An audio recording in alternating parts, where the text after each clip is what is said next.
How long would you be depressed and upset and angry? What would it take for you to pull yourself up and start all over again? How resilient are you? Could you handle it? Could you learn from all your disappointments and start all over again? What would it take? Resilience, being able to withstand setbacks, broken hearts and broken dreams. The ability to readily recover from illness or depression or adversity. It's like you don't have a choice. You can either be a pathetic monster or you can be a monster with some power. Those are your options. There's no non-monster alternative. You want to be safe? Forget that. That's not in the cards. You're not going to be safe. Well, then you have to be meta-safe. And that's way better, because then you're not safe, but you know how to cope with danger.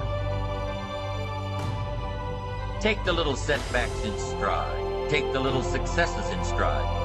Don't let small disappointments discourage you. Don't let the little successes delude you. Avoid the emotional roller coaster that will always disrupt your plan. Even if things aren't going just the way you think they should, keep your disappointments at bay and keep getting ready for opportunities. Be prepared, always be prepared. Don't let impatience allow you to give up. I just told you, my wife and I have been married 33 years.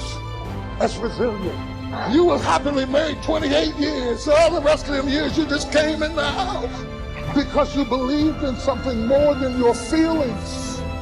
You believed in something more than your happy. You believed in something more than the temporary inconvenience of restrictions and oppositions and confusions. You abide when things are going right. And you abide when things are going wrong. You abide when everything falls into place, and you abide when all hell breaks loose. So I say, as you look into the future, while the people are giving up, feeling like victims, feeling powerless, becoming negative, feeling that they can't make it, be ye not conformed to this world, but be ye transformed by the renewing of your mind with the mindset of that it's possible. And it's going to be hard. Easy is not an option. But if it's hard, we will do it hard. Whatever is required to snatch victory from the jaws of defeat. And it's worth it, yes. It's worth whatever we have to do. And once we know that, it is done. It is done. It is done. It is done. Here's something, ladies and gentlemen. When you make it important, it's not a preference. It's not negotiable. It's a must. And when you decide, I'm going to do it, regardless of the opposition, regardless of the difficulties, I'm going to make this happen because it's important to me. I'm saying the universe will yield to you, and life will never be the same again. Live your dream. You can tell the true values of others by looking at what they do, not at what they say. You can also look at your own actions to decide what it is that you truly value. Remember, it's not what you say or hope or wish or intend that is a true expression of your values and beliefs. It's only what you do. Children are very aware of this, and they ignore the advice of their parents when their parents say, "Do as I say, not as I do." The fact is, we all seem to know that a person's actions are the true reflection of their innermost convictions. There's a great deal of confusion and unhappiness in the world today because many people feel that if they say something emphatically enough or write about it, it means that they truly believe it. But this is false. You only truly believe what you do. Your actions do speak far more loudly than your words. For example, if you truly believe in the values of persistence and dedication, it'll be evident in the things that you do every single day. If you truly believe in the values of honesty and integrity and self-discipline, you'll demonstrate these qualities in your every behavior. In fact, you can tell what a person values by looking at what they did in the past when the pressure was on. It's only when you're forced to make a choice that you know what it is you really value. For example, when you have to choose between family and work or between money and honesty, your true values come out. The wonderful and important thing about your values is that you can develop them in yourself by disciplining yourself to act consistent with them, even if you haven't yet made them a fixed part of your character. One of the things, I think this is the case anyways, I think people are always looking for an excuse to have their character corrupted. Because if your character is corrupted, then you get to lie, and you get to cheat, and you get to steal, and you get to betray, and you get to act resentfully, and you get to do nothing. And that's all easy. It's easier to lie than to tell the truth. It's easier to do nothing than to do something. So there's always part of you thinking, well, I need a justification for being useless and horrible, because that'd be a lot less work. So you've got to handle the negative. Here's what part of it is. It's called the Great War Between Good and Evil. Mr. Reynolds and I are working on a new book this year called The Great War Between Good and Evil. And there is a war on. The minute you were born, you got involved in the war between good and evil, between darkness and light, between negative and positive, between evil and good, between tyranny and democracy, between weeds and human activity. I mean, the war is on. So then what's necessary is a system in which the good side is always winning, but never is the winner. Where the evil side is always losing, but never is the loser. That's a very practical arrangement for a successful ongoing game which will keep everybody interested. And you must recognize then that this out-group is your necessary enemy, whom you need. He keeps you on your toes. But you mustn't obliterate him. If you do, you are in a very dangerous state of affairs.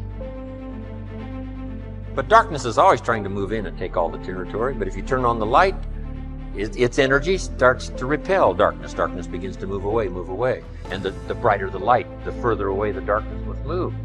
If you walk into a dark room and turn on the light, the darkness is what? Gone. But here's the point to remember, not very far. The darkness seems to be, yes, it's gone, but it's waiting for its chance. That if light loses its energy, darkness has a chance not to move back in.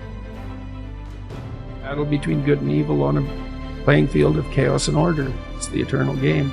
And, you can play that out in the external world, but part of what the religious enterprise is about, and the Christians have really contributed to this, is the notion that sacred battle is fundamentally spiritual, which is to say, in some sense, fundamentally psychological. It's to be fought on the battleground of the soul, internally.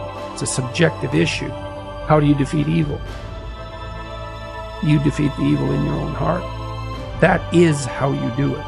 Now here's the good news about the war between good and evil.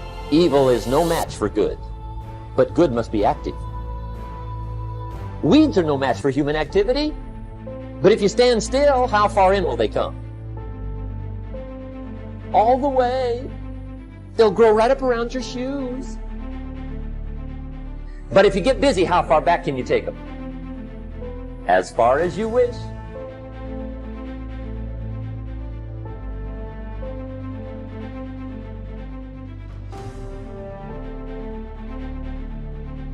If you think that compassion makes you weak, you are wrong. Compassion may cause a person to sacrifice his life to save other people. And we have to redefine what is compassion. It's very powerful. And we have to embody that kind of energy in our daily life. We have to re-educate people about this. We have to show what compassion can achieve. When someone is angry, he's being burned by the fire of anger. And if he knows how to practice compassion, anger will die down very quickly, and he looks much better, much more beautiful, much more attractive. And that is why we have to exemplify, embody that practice of compassion in order to persuade other people to do the same. compassion helps us to sleep well. Compassion protects us better than guns and bombs and money. Many of us think that we are safer if we have more money, but you can lose your money very easily. But compassion is a kind of energy that can help protect you much more effectively than money. And compassion helps you to relax. Your body has more capacity to heal itself. Compassion helps you to be pleasant, to be loving, and you can restore communication with the other person easily if you have compassion in yourself. You understand the other person.